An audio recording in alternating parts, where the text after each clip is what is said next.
Ani mamin b'emunah shalema, I believe with a complete understanding. Emunah shalema does not mean, I'm not sure, I think so, I kind of, Emunah shalema means complete recognition, complete acknowledgement. I recognize there are immutable forces of nature. Rocks are very solid. Heavy objects tend to fall. Gases expand. I don't need to think about it. I don't need to contemplate it. It's a reality. The 13 animamins are supposed to be to us within that same category. Complete bedrock understandings, complete recognitions. And let's listen to this one of the animamins, the 12th. Animamim b'emunah shalema, I accept with a complete understanding, b'vias HaMashiach, in the coming of Mashiach, v'af al pi sheyis mamea, and even though he will delay, im kol zeh achakelo, nevertheless I will wait for him, b'chol yom sheyavo, every day that he will come. And this is one of the basic tenets of our religion, waiting for Mashiach, understanding that Mashiach is imminently coming, being mitzapeh Yeshua, waiting for the Yeshua. And it's so much a part of our entire religion that every Shemona Esrei, quite a number of brachas, 3 times a day, it's part of benching. It's a tremendous, tremendous part of our entire Avodas Hashem. It's one of the first questions they ask when you come up to Shemayim. And here's a very important question to think about. What will life be like when Mashiach comes? What will my day-to-day be like? What will my 9 to 5 be like? What will I be doing in that time? Now, obviously, some things are pretty clear. We know that there'll be peace in the world. We know that we'll all live in Israel. We know that the Beis HaMikdash will be rebuilt. We know that there are Karbanos.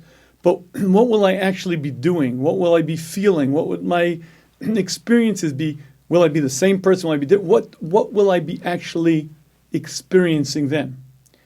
And if you tell me with that kind of glassy-eyed look, like who can know Mashiach time? Who could possibly know? I'd like to share with you one simple mashal. Imagine the following: imagine it's a February day, night, and you go out and you see a man shivering, all bundled up with 3 large suitcases, and you say to him, "Hi, what are you doing?" He says, "Well, I'm waiting for a cab." "Oh, I see. Where are you going?" "I don't know." "What do you mean you don't know? You have the suitcases." "I know, I don't know." "Well, you're waiting for a cab, right?" "Yeah." "Take you to the airport, right?" "Well, where are you flying?" I don't know." "Well, you don't know where you're going. How'd you pack the suitcases?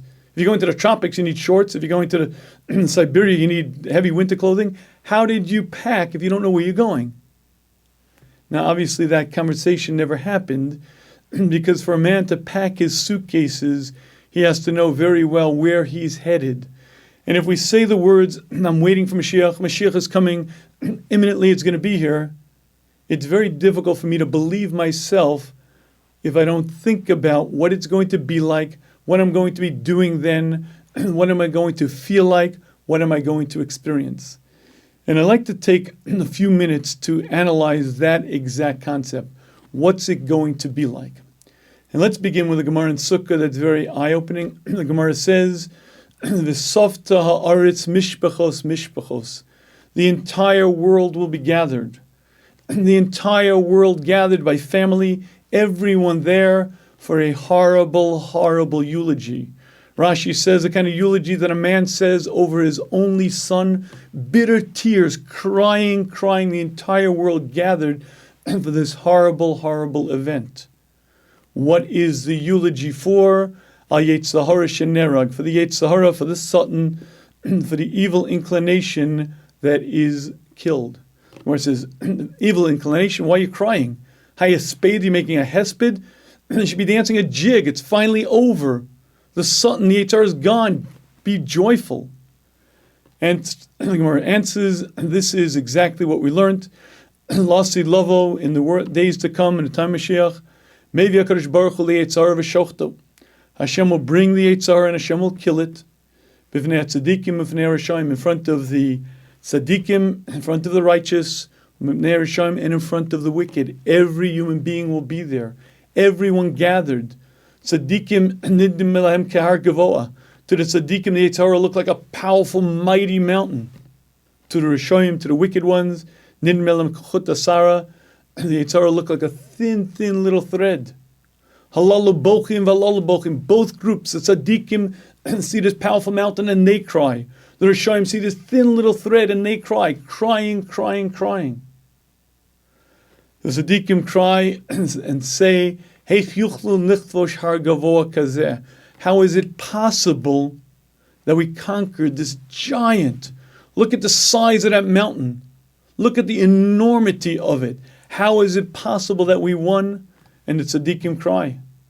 The Rishonim see a different image. They see a thin hair, a very thin thread, and they also cry. And they say the words, how is it possible that we couldn't have vanquished that little nothing? How is it possible we fell prey to that? And the Gemara explains that is the way of the Yetzer Hara. The first time he comes to you, it's like a thin thread, very easy to resist. If you do, you're fine. If you give in, the next time it's 2 threads and 3 threads and 4 threads, and you give in and you give in and eventually get tied to that chair with a rope that's powerful enough to hold an ox. Because thread after thread after thread, the Yetzer Hara builds and builds, even the inclination becomes stronger and stronger, and that's the nature of the Yetzer Hara. And I'd like to analyze these 2 sects and see if we can understand what this Gemara is sharing with us and what it means to tell us. And let's begin with the wicked. The Rishonim cry. They see this thin thread and they say, wow, how is it possible that we failed? What were they experiencing at that moment? So to understand that, I'd like to share with you an interesting thought. A few months ago, I was invited to join a Shabbaton for Minyan Shalanu. Minyan Shalanu is a wonderful organization in Lakewood that deals with the youth at risk. And these are fellows who are way off the end. It's a beautiful organization. They take them in and they really do fantastic work. And I was actually very excited at the opportunity to be at the Shabbaton because I feel it's vital work and I welcomed it greatly. So I took my wife, we went for Shabbos. My session was in the afternoon, early afternoon. And I had these guys and I spent the first maybe 15, 20 minutes giving them my most powerful, meaningful, passionate shmuz. And then I opened the floor to questions. And the questions came from every direction, left, center, right, question after question. And if you listen to the shmuz, you know that I'm not shy when it comes to answering questions. So I answered very bluntly, very to the point, one after another, until one question was asked and I couldn't answer it. A 15-year-old boy asked the question and I couldn't answer the question. Now, when I explain to you what the question is, you'll understand it's not that it's such a deep philosophical query. It's not that it's some Pella. I couldn't answer the question because I didn't have words in his language that he would be able to understand. The question was, if we're getting high, is there any difference between whiskey and marijuana? Any difference between getting drunk and smoking pot? That was the question. And because I couldn't answer it in words that this fellow would understand, I turned to one of the mentors who was in the room with me. And this is a fellow about 27, 28, and he went through just the sort of journey that these boys had gone through. And because I spoke to him before, I understood that he had an awful lot of bark on him. He had been through a lot. And I asked him to answer that question. And he turns to these fellows and he said, you know something? Alcoholism is a horrible disease. And it's so difficult to kick a habit. And it really is something to be afraid of. But you should know, he said, I deal with fellows all the time in our community. All the time. Not once did I have an issue with an alcoholic.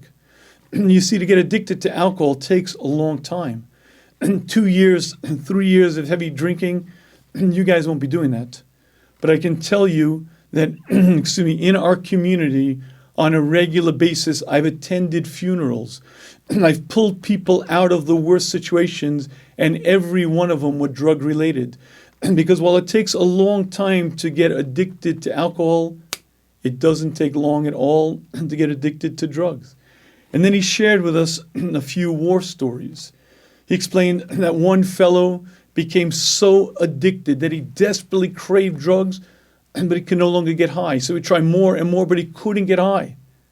And he finally asked for help.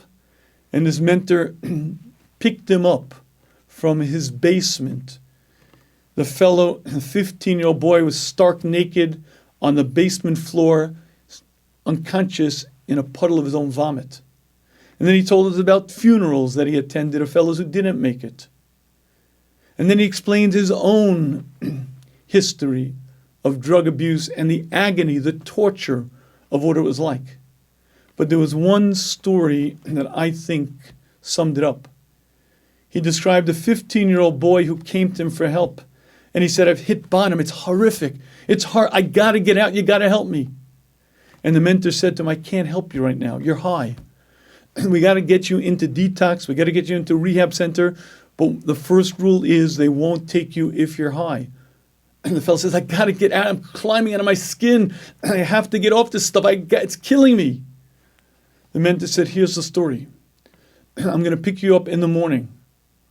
You could still get high one more time as the morning. You still get high in the afternoon if you want. But that's it. I'm going to pick you up in the morning. Between the early afternoon and the morning, stuff will be out of your system. You'll be sober. I'll pick you up. I'll drive you right to detox. We'll put your life back in order. And that was the plan. The mentor shows up in the morning, and this boy is as high as a kite. Tremendously high. And the mentor said, I didn't get it. I didn't understand it. He was a 15-year-old boy. He didn't have a car. He didn't have money. Where did he get the drugs? And then he found out. You see, this fellow took his last dose in the early afternoon and he had nothing left. And he began withdrawing. But when you start going through the withdrawal symptoms, you start trembling and shaking, and you're hot and you're cold, and you feel like your very skin is being peeled off you, and it's the most horrible feeling. And it got worse and worse, and by 9 o'clock at night, he was screaming and raving. And he went begging to his mother, Mommy, help me, help me, help me, please. And he was falling on the floor, trembling and shaking. And a Jewish mother in Lakewood, New Jersey, a very fine, frum woman, took her son in her car to go buy drugs with her money because she couldn't stand to see the agony that this boy was in. Well, anyway, we spent 2 hours together as a group, these fellows, myself, this mentor, and I felt that we covered an awful lot of ground, a lot of hashkafa, a lot of warnings, and I felt a lot was accomplished. And I walked out of that room, and I went straight to the bathroom, closed the door, began crying, and I couldn't stop crying. And would you like to know why? Because the question in my mind was, how many of these fellows are going to be the next statistics? How many of them are going to be dead within a year? But you may say to me, what do you mean? How could that be? And they just heard from the horse's mouth how bad it is, how dangerous it is, how unsatisfying, how miserable you are when you're on this stuff. How's it possible that they would use drugs after? And the answer really is quite simple. I'm a little smarter than that. I know when to stop. I'll use drugs in a way that I won't get addicted. Don't worry about me. I'm okay. I'll take care of it. And I'd like to share with you a profound observation. Would you like to know what is the greatest cause of sin? If you ask someone, what's the greatest cause of sin? People will offer you all types of theories. Well, temptation. Oh, yeah, that's it. That's desire. Oh, sure, that's a big one. Money, the love of money. Sure, that's killed people all across the centuries. Anger, jealousy. If you ask people what is the greatest cause of sin, you'll hear an entire list. And I'd like to share with you what I believe is the greatest cause of sin. Not money, not desire, not temptation. The greatest cause of sin is stupidity. Stupidity, because every mitzvah that Hashem commanded us in is for our benefit in this world and our benefit in the world to come. Every aveira that Hashem warned us against damages us here and damages us in the world to come.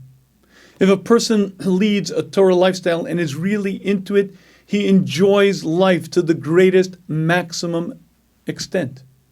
And every Avera that you'll ever get into, forget the world to come, makes you miserable within 6 months, within a year, within 2 years, and you'll find yourself in a vastly unhappy place. And if you'd like to know what is the single greatest cause of sin, it's stupidity.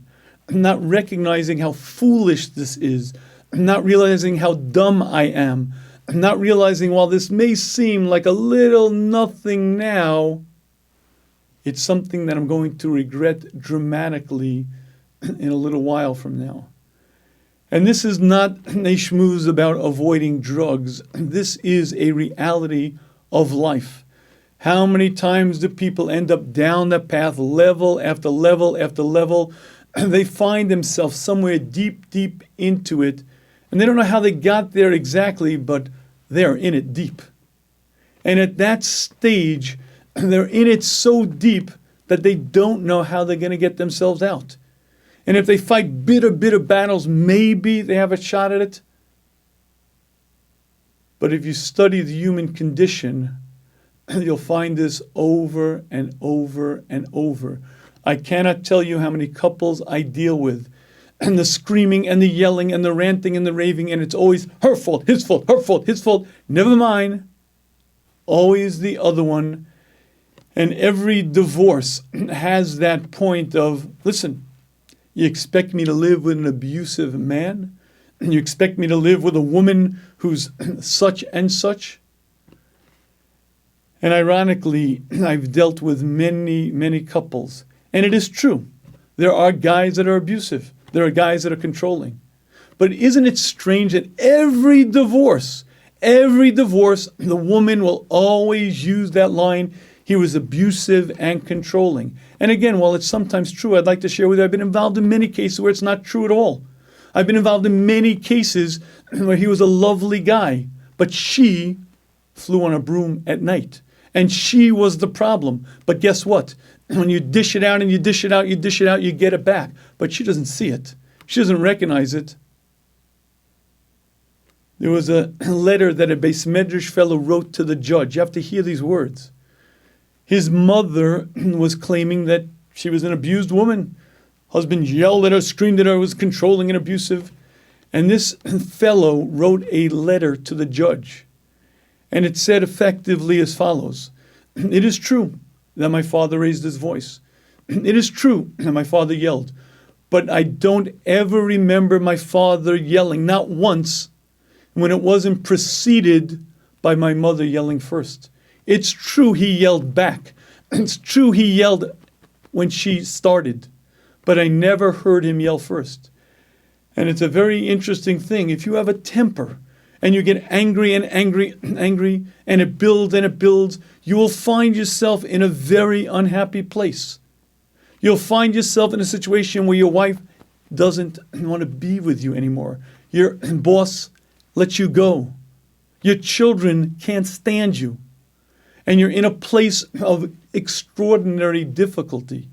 And at that moment in life, you're in big trouble, because it really is a bitter battle. And you know what you're guilty of right then? You're guilty of the sin of, excuse my saying it, stupidity. But not stupidity when you lose your temper now. Stupidity not realizing it years ago as you were going down this garden path. And any time we involve ourselves in behaviors, whether it be self-centered, whether it be abusive in whatever which way, anytime we involve ourselves in averas, we find ourselves in vastly unhappy waters within a short amount of time. If you'd like to understand why the Rishayim, why the wicked cry, it's very simple. When Mashiach comes, everyone gets it. Like the sun at midday shining bright, every human being sees Hashem right here. And every human being understands why we were created. And every human being has an incredible drive to be close to Hashem, to do what's right, to do what's proper, to grow. There's peace in the world because no one's fighting. Fight. Hashem's here. Hashem's watching. Hashem gives everything. But why fight? Why do that? The human condition dramatically changes because every human being understands life. Every human being understands why we're here. And every human being understands that every mitzvah in the Torah is the greatest good for the human being. The greatest good in this world, the greatest good in the world to come. And what the Rishonim see in one fell swoop is, idiot that I was. Look what I gave into. What a thin little thread. What did I sell my soul for? I gave it up for something so passing, so fleeting. And of course it gained strength and became stronger and stronger. And then I got to a point where I couldn't extract myself. And I do believe there'll be a lot of people on Yom Adin who will look at life very, very differently, who will look back on their previous things that they were involved in and have a very different take on it. And I certainly understand why the Rishonim cry, because in that one moment of great clarity, they understand the purpose of life, understand why they were here, and suddenly everything changes. Why do people sin? We get confused, we got lost. At the end of the day, what you lost was sobriety, sanity. What you lost was intelligent thinking, and you headed down a path that brought you to a very bad place. So I certainly understand why the Rishonim cry. But why did the Tzaddikim, why did the righteous cry? And this should be a red banner day for them. They just, Mashiach comes, they finally see it, they see how much they accomplished, they see how much they won. They see they got it right. They should be dancing a jig. Why are they crying? And Rashi explains why they cry. And they cry because at that moment, when Mashiach comes and that light suddenly explodes and everyone sees life differently, they're able to look back and see something that they never perceived before. And what is that? They see the Yetzer Hara on their footstep, nagging them, bothering them. They see the Yetzer Hara day after day, nagging and bothering. And in that one moment, they see a lifetime of memories of all of the pain that the Satan caused them, and they're so overwhelmed by that pain that they begin crying a horrible, horrible eulogy. And that's how Rashi explains why the Rishonim cry. Why the Tzaddikim cry. But if you think about that Rashi, I think it should be rather perplexing. Why? Because wait a minute, these are the tzaddikim. To the tzaddik, the Yetzer Hara appears as a thin thread. And the tzaddik says, no, he doesn't give in. How much of a fight is that? What's the big deal? Ask a guy after trying one cigarette, how difficult is it to quit? Nothing at all. Ask a guy after 10 years of smoking 2 packs a day, how difficult it is to quit. The answer is, it's Gehenna. But these are the tzaddikim, they don't give in. They see the end game. They see the danger. So how much trouble could the Yetzer Hara be giving them? And how much difficulty could it be causing them? Why are they suddenly overcome with this tremendous, tremendous tsar, this pain? This Rashi seems very difficult to understand. And to understand this Rashi, I'd like to share with you a perspective that I believe is often missed. I grew up in a generation of sons of Holocaust survivors. Many of my friends, either one parent or both parents, had been in the camps. My father, particularly, he was born in Berlin, but Baruch Hashem, he made it through a different path. He was in England during the years of the war. But many of my friends had 1 or 2 Holocaust survivors. And I was a part of these families. And I got to see these people up close. And I'd like to share with you, they went through an awful lot in their lives. If you'd like to understand what it was like for them, I'll share with you one illustration. One boy, when he was maybe 10 or 11, he went to sleep at a friend's house, and he discovered something. He slept through the whole night, and he made a discovery that night. You see, up until that point, he had never slept a whole night. You know why? Because every night of his life, his mother would wake up screaming in horror because of the nightmares that she was having. And when this boy went to someone else's house and the mother didn't wake up in the middle of the night screaming, he made a discovery. Not all mommies do that. My mother went through something, and not every mother went through that. Meaning to say, if you went through Bergen-Belsen, if you went through the camps, you brought with you a lot of scars, a lot of baggage, a lot of stuff that wasn't so easy to just shake off. And while it's true that these people brought with them an awful lot, I'd like to share with you, I was in quite a number of houses, and if I would ask myself the following question, if I would compare the Simchas HaChaim, the joy that they had, compared to the average person today, I would say there's no comparison. Because while these people went through horrors, there was a joy in their life. They were alive, vibrant, and as much as they carried it with them, there was a Simchas HaChaim that I don't see today. If you look around people today, all I see is complete absence, not there, running and doing and busy and running and doing and no one is there. They're not present. They're not alive because they're not even, I don't know what they are. And if you look around the existence that we lead today, I'd like to share with you something. There is a tremendous amount of distraction, of being involved in everything other than actually focusing on life, actually enjoying life.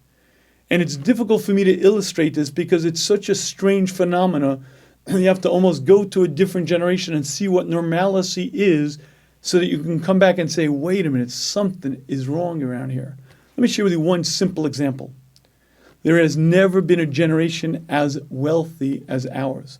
There has never been this opulence, this amount of phenomenal luxuries and sheer wealth. The average tax-paying citizen today enjoys luxuries that the kings of yesteryear cannot imagine or envision. Everyone, from the poorest to the richest, today lives with the type of luxuries that 100 years ago were unimaginable. First of all, they didn't exist. But even if they did, certainly the average person didn't have them, and even very, very wealthy people didn't have them. There has never been a wealthier generation than today's generation. And at the same time, there's never been a more needy generation. There's never been a generation who needed as much, who gained so little satisfaction, so little enjoyment from the property and goods that they have. And there's never been such need for material possessions. As an observation, let me just try to make this clear. In life, you have needs. Every one of us is so wealthy that anything that we could possibly need, we absolutely, positively should have. As a matter of fact, if you think about it, industry, production, manufacturing in the world we live in should cease. Basically, we all have enough money to buy what we need. If we needed it, we would have it already. And the whole idea of advertising, the whole idea of consumer marketplaces, the whole idea of Amazon shouldn't exist. And yet it does. How does it exist? And you have to study advertising to appreciate how it exists. You see, advertising can never sell you something that you need. If you needed it, you would have had it long ago. But Madison Avenue is way too sly, way too clever to ever sell you that. What they sell you is the need. You need this. You have to have this. When you get this, then you'll finally arrive. Then you'll finally be happy. And what the ads, what the billboards, what they're selling day and night, they're selling needs. You need this, you have to have it. You need it, you have to have it. And as strange as it sounds, we buy into it hook, line, and sinker. I can't give enough examples. I'll use a few obvious ones. I have a wife. I have 4 daughters, Baruch Hashem. They're not fancy. They're not extremely materialistic. But they never, ever have anything to wear. There's a constant, I don't have a thing to wear. I don't have a thing to, there's a closet full of clothing. There's an entire, what do you mean you don't have a thing to wear? I don't have a thing to wear. Have you ever met a woman who has enough clothing? Now, of course, listen, that was last season's, and I wore that to the last wedding, and it doesn't go with it, and that, Do you understand that that is extraordinarily wealthy? But it's not just wealthy, because you're being bombarded by ads and ads and ads and fashionable decrees as to how you should dress, what shoes and what you have to have. You need it. But it's not just women and clothing. It's men and cars and watches and houses. And it's everything across the gamut. You're being bombarded, whether you recognize it or not, by at least 1,500 media messages a day. That's what they count. They count the average U.S. citizen will be hit by 1,500 marketing or advertising messages a day. And all day long, you're being hit again and again. You need it. You have to have it. You'll finally be happy when you get it. And if you're not sure that I'm right, finish the sentence for me. I'll be happy when... And everybody has a little end to that sentence. I'll be happy when... And almost everyone has some kind of materialistic answer to that. I'll be happy when I'm rich. Then I'll be happy. I'll be happy when I finally get that beautiful home. I'll be happy when I get the corner mansion. I'll be happy when I get published. I'll be happy when... Everyone has that I'll be happy when. Amazingly, oftentimes they'll get the whatever it was, and they're still not happy. And they're on this treadmill of needing more and more and more. And understand, being in the generation we're in, you're being brainwashed day and night, day and night. You need. And they are sophisticated, and they are crafty, and they are very, very well skilled at doing what they do. To guarantee one thing, you will not be satisfied. You will need more and more and more. You are a consumer. A consumer is one who consumes. And you will be fed appetites and hungers. And it's not just about needing material possessions. If you look around the world we live in, there's so much unhappiness, so much lack of satisfaction, and so much of just, I don't know. When I was a kid growing up, anorexia was something that almost didn't exist. I remember there was one girl we heard of, a rumor, and now in any seminary, in any high school, the Manahelis, the Anhala, are trained how to deal with this problem. And if you start looking around, there's so many emotional problems and so many issues and so many unhappy people and so many things that are lacking. And it's a very strange situation we're in. Never in the course of history has there been this much wealth, and never have we been as needy. Never has been this much opportunity, and never has been these many unhappy people. Never have there been as many good psychological tools, whether it be counselors, therapists, books, and never have there been as many psychologically unhealthy people. A very strange reality that we live in.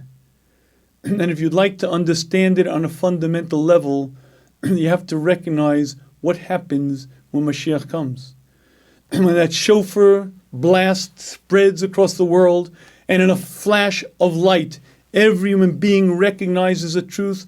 Every one of us are going to look back on the world that we had been living in, the life that we had been leading, and we'll look back with such incredulity, like, what was I thinking? What was my problem? And so many of our problems are self-induced. I'm not telling you it's easy to deal with anxiety.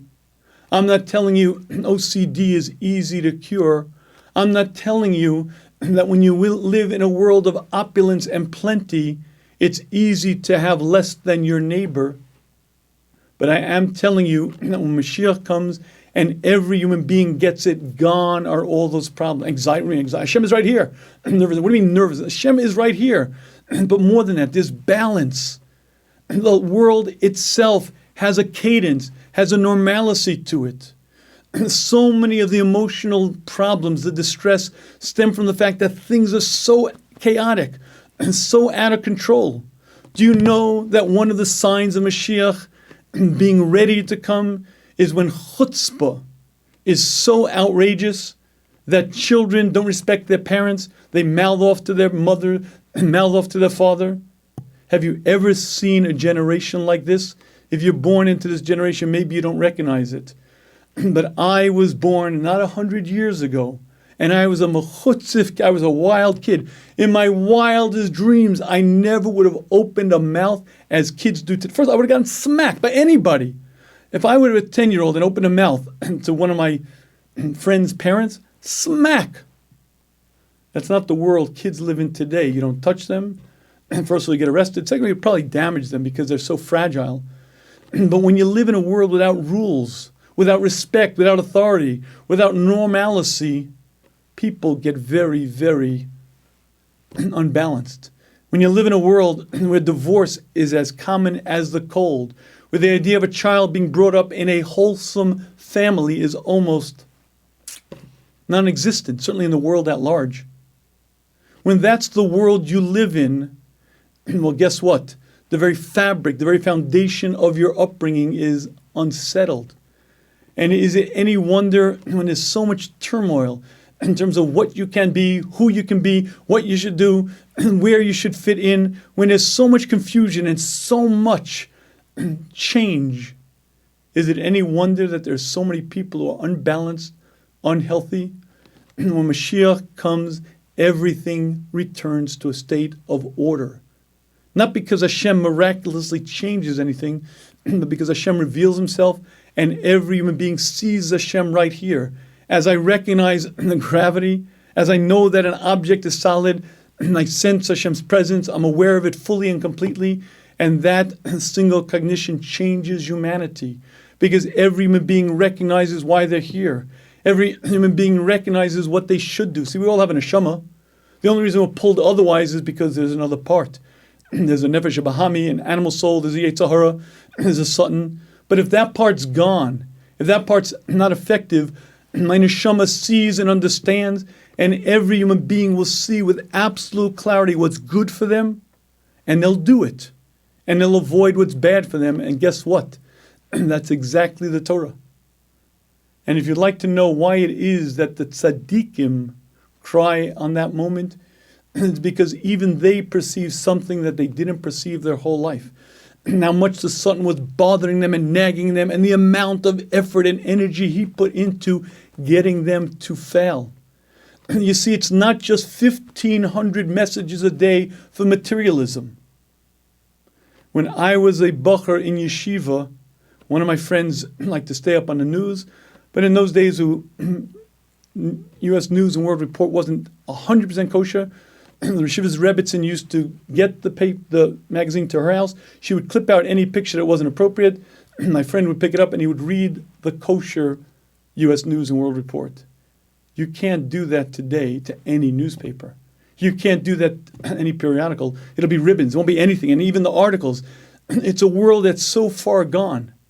And what that means in plain, simple language is, obviously, if a fella is involved with desire and doesn't want to be, but he's caught down that path, and he becomes in the stage, we'll call it addicted, and he's fighting bitter battles, I understand that his life is Gehenna. I understand that his life is so fever-pitched, and he's constantly battling, and he's constantly fighting, and it's a very unhappy existence. But what about a guy who protected himself the entire time he was a single fellow? And he got married, and he really works on himself very well. He can't walk into the street without constantly being bombarded. One of the biggest brachas in my own life, when I was 19, my eyesight went. I had perfect eyesight, never had a problem. And I got to base medrash, a certain age, also my eyesight went. The biggest bracha.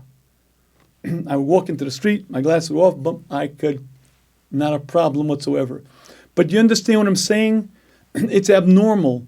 The amount of desire and taiva that's out there, the promiscuity, the amount of temptation is so powerful and so unending. We don't perceive it now. We don't recognize it for what it is. But when Mashiach comes, suddenly the tzaddikim look back and they see that nagging, constant Russia trying to get them to slip, trying to get them to sin, and in that one moment they get it. But folks, for the record, you and I probably aren't tzaddikim. We hope we're good. We hope we're, Beinonim, maybe even Beinonim plus. But I don't know if we're on the level of David, Moshe, Aaron. I don't know if we're on the level of a Stipler. I don't know if we're on the level of being called tzaddikim. And what I'd like to share with you is a very, very important understanding. A tzaddik is the one who always avoids that sin. Anytime it comes to him, that thin, thin thread, he runs away from it. Yet when Mashiach comes, he looks back at his life and says, "Oi, look at the pain, look at the torture. Do you know what he caused me constantly, day in and day out?" But the tzaddik, again, is the one who kept winning, kept running away. What about us? Many times we win, and many times we don't. Many times we take one step forward, then 2 steps back, and 2 steps forward and 3 steps back, and we end up spinning our wheels. We end up doing things. And I guarantee that if you are an occupant of this planet, you have at least one area that is really, really problematic. One area that is really, really an issue. Let's assume for a minute it's a little bit self-centered. I'm not saying the world was created for me, but it's about me. And let's assume you're married. Lo and behold, my wife demands this and that, and she demands attention. What is your problem? What is your problem? And I can create an awful lot of difficulty in my marriage. And I could become more self-centered, and I could create a lot of friction, and I create a lot of fights, and I create back and forth and back and forth. But here's the point. I don't see it now. I don't recognize it now. I cannot tell you how many times I've had couples in front of me. And I've said to my wife after, I don't believe it. They're made for each other. They're made for each other, and they're living in Gehenna. Because either he or she just doesn't get it. And of course, everyone else is to blame. And of course, she blames him as being abusive and obnoxious, and she doesn't understand that she is the cause. And he blames her for being whatever, emotionally distant or carping and complaining, and he doesn't realize that he is the cause. Well, guess what? When Mashiach comes, and in a flash of brilliant light, and we look back on our lives, we'll suddenly see with tremendous clarity every mistake that I made that cost me such harm, cost me such suffering. Because whether it's anger, whether it's self-centeredness, whether it's anything, it comes to haunt me, comes to hurt me. Now I don't see it. Now I don't recognize it. But when I step away, Mashiach comes, I look back on it, I'll see life in a very different way. And what I'd like to share with you is not the guilt that, oh my goodness, I'm going to feel so bad then. What I'd like to share with you is much more profound. And that is, the life that we are leading now is not a life. The life that we are leading now is vacuous, empty. Do you know anybody who tastes their food? Do you know anybody who really listens to music? Do you know anybody who looks at a sunrise and says, wow, let me take that in? We're so distracted. Our attention is so fractured. We're so busy and doing, and we're so plagued with so many different things going on in our brain that we can't enjoy the life that we are leading. And I'd like to share with you a mashal to just try to encapsulate it. Muncie has some beautiful homes. Beautiful homes. I saw a home a few weeks ago. I don't know if it topped all of them, but it was gorgeous. Set way back up on a hill. The property itself was huge. On one side of the house was a full basketball court. 2 baskets. Next to the basketball court was a volleyball court. Next to that was the pool. And in front of the pool was the house. And I walked into this stately mansion, double door, and full height all the way up to the ceiling, this gorgeous mansion. And you see on one room, beautiful wood laid Sfarim room, and the other room, beautiful mahogany. The entire place was gorgeous. And you walk into the kitchen, and women use that expression, a kitchen to die for. I don't think there are any kitchens worth dying for, but it was gorgeous. But here was the more interesting thing. You go to the basement. The full width and length of the house opened up all the way. And in the middle, plenty of exercise equipment, and there's a sauna. The most interesting thing about the house was that when I came in, a young man opened the door for me. And when I was walking around this house and I saw it, and it was just so magnificent, at a certain point I said to him, "This house is gorgeous." And he said to me, "I guess it does the job." Why did he say that? Would you like to know why he said it? Because that house is what's known as a sober house. After you're done detox, you can't go back into society. It's too dangerous. You'll be triggered. You'll relapse. There's a house where 12 young men live in it, along with drug counselors in a special program. And they live there for 6 months or a year. And do you know why that young man could not see the beauty of this house? Because he was so preoccupied with one thing, staying sober. He was so burnt out from his drug abuse. And he had suffered so, and his entire simchas hachayim was so lacking that he couldn't enjoy the beautiful basketball court, the beautiful scenery. He couldn't enjoy the house. And I understand that. But I don't understand that if you look at people today, that is us. That is our life. We live in a world that's beautiful. We have such luxuries, and there's so little joy and so little attention. We're just not there. And the reason why I share that with you is to perceive and understand one simple thing. The life that we are leading today is not the way it's supposed to be. Shira Malos B'Shuv Hashem, we say it every Shabbos before benching. B'Shuv Hashem et Sion, when Hashem returns us to Sion, Hayinu Kecholmim, will be like dreamers. And the Yavitz explains what that means. In the Yarish Davash, he says, when a person's asleep, they're not awake, they're not alert. And what they see in a dream is fuzzy and unclear. We're sound asleep. We're living 1/60th, he says, of a real life. We're not there. And the reason why that's important is to recognize that the life we are leading today is not the way it's supposed to be. And it's not because we're not working hard enough, and not because I'm not learning enough, and not because I'm not learning enough Musar, and I'm not guilty of anything other than being in a very, very long, bitter gullus.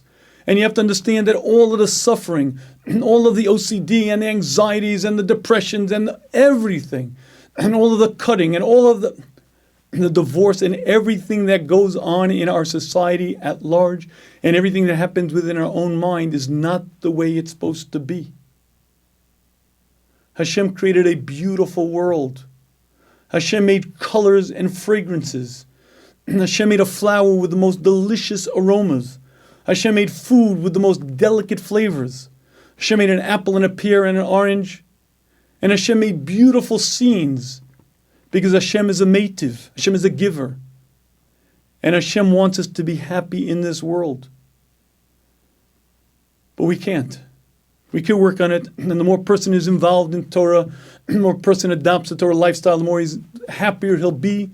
But at the end of the day, it's a very, very long, bitter gullus.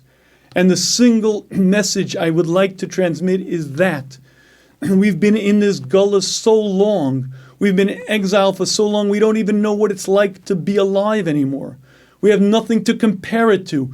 We look at life and assume hey, things are great, this is normal, I'm doing great. We don't even know what being a human being means. We don't even know what being happy means. We don't even know what it means to be alive.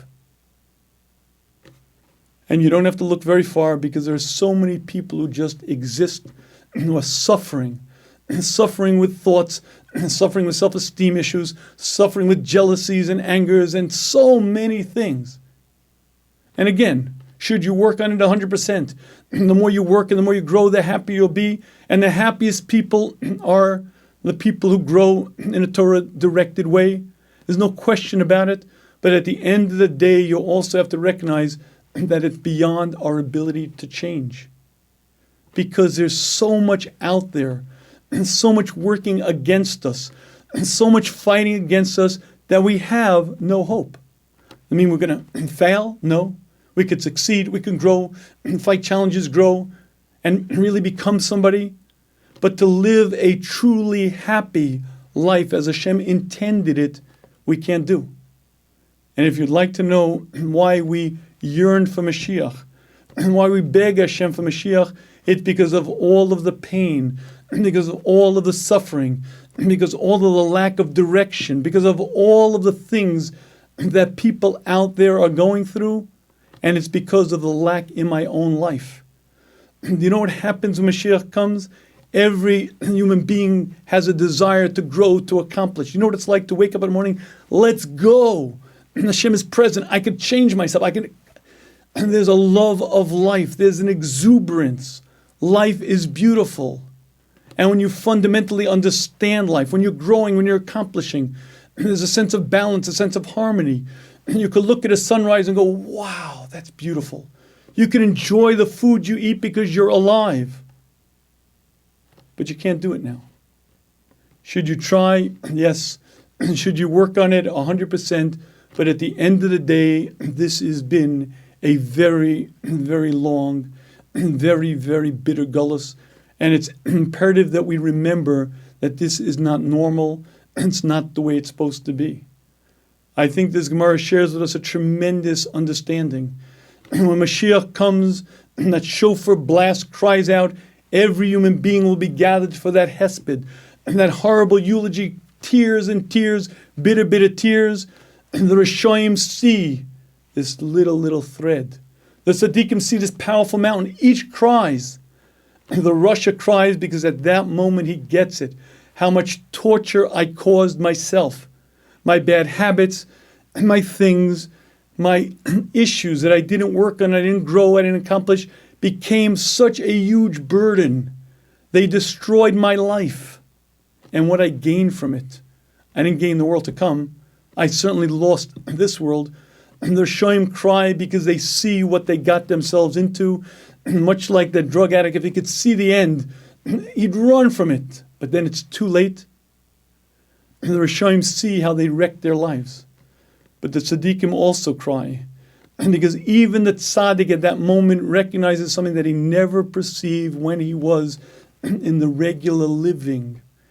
What he didn't perceive was the extent of the abnormality, and the extent of the pressures and the pulls and the drives and desires and running back and forth in whatever area it is. And everyone has at least one, and there's plenty of other extra ones. And even the tzaddik, who's the one who always avoids, always stops before the first cigarette. Even he, just the pressure and the constant battling and the constant fight to not look, to not do, to not say.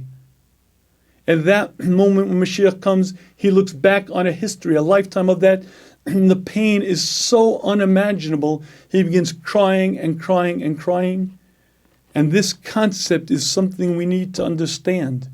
It is true that there are many battles to fight in life. And it is true we can win some, we can lose some, but to understand the fever pitch of the battle is not supposed to be there. The intensity of it, the amount of trouble and issues and things going on is not supposed to be as it is now.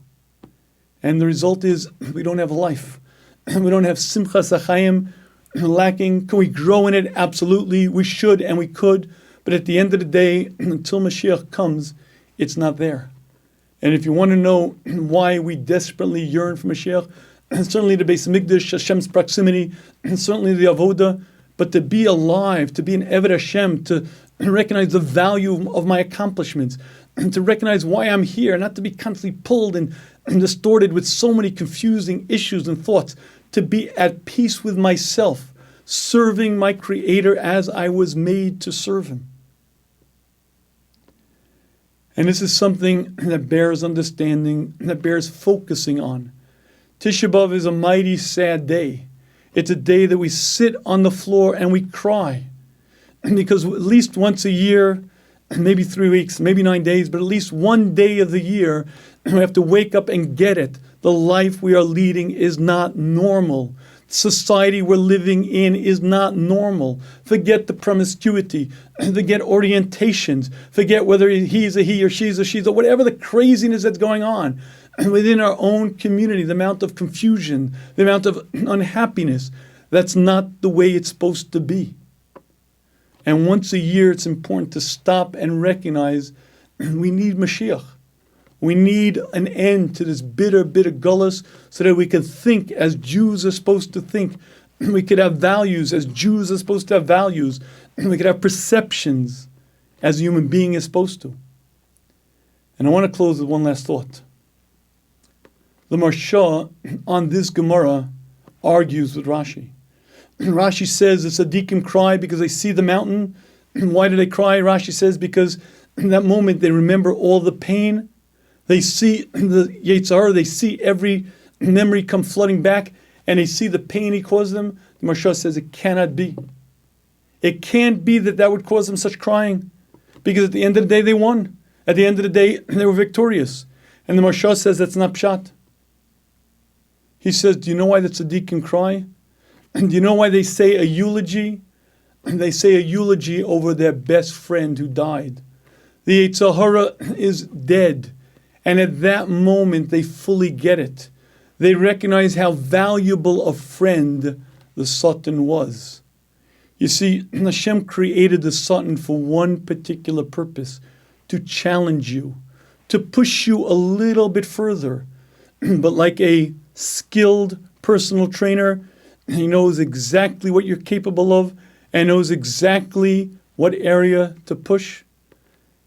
All day, every day, 364, 24/7, he's on the job with one goal, to challenge you, to make you choose, to make you become a bigger, greater person. And what the tzaddikim recognize in that blazing flash of reality is how valuable an ally he was. What the tzaddikim realize is they never would have become what they become had it not been for his constant pushing them and constantly challenging them. Do you ever notice that life is one ending challenge and then another non-ending challenge and then another one after that? And just when this area of life seems to be in order, something else pops up. And then just when this gets together, something else. And it seems to be a never-ending cacophony of noise of things happening. It's not by accident. It's designed. It's designed specifically to challenge you, to make you into the great human being that you can be. And if you're not challenged, you're not drawn out, you don't become a fraction of what you could have been. And what the tzaddikim realize at that moment in time is, wow, what a valuable ally. My best friend died. And the Chavetz Chaim explains, as much as we yearn for Mashiach, as much as we beg Hashem, please, please end this golus, Chavetz Chaim cautions us, go slow. If you succeed in growing in this generation, you can accomplish what you'll never be able to do again. You see, in Mashiach times, everyone gets it. The growth is very slow. It's very gradual. Because at the end of the day, everyone sees Hashem. There is no Yetzirah. There's no desire otherwise. So the growth is methodical, but very, very sluggish.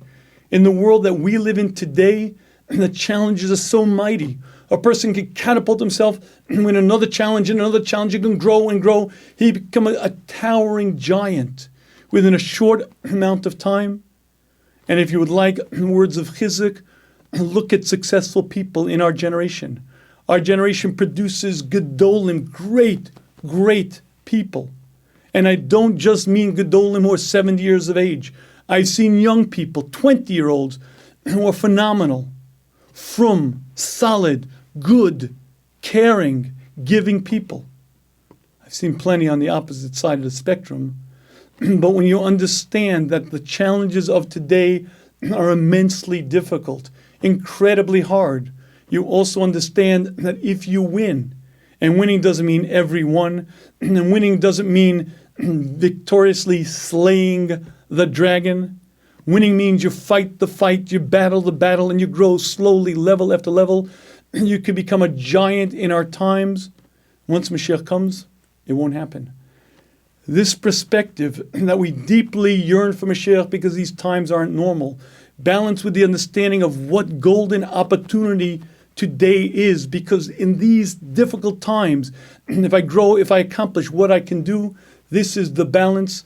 May Hashem grant us that this be the last time we speak about this subject. May the next Tisha B'Av be a Yom Tov celebrated in Yerushalayim HaBenuya.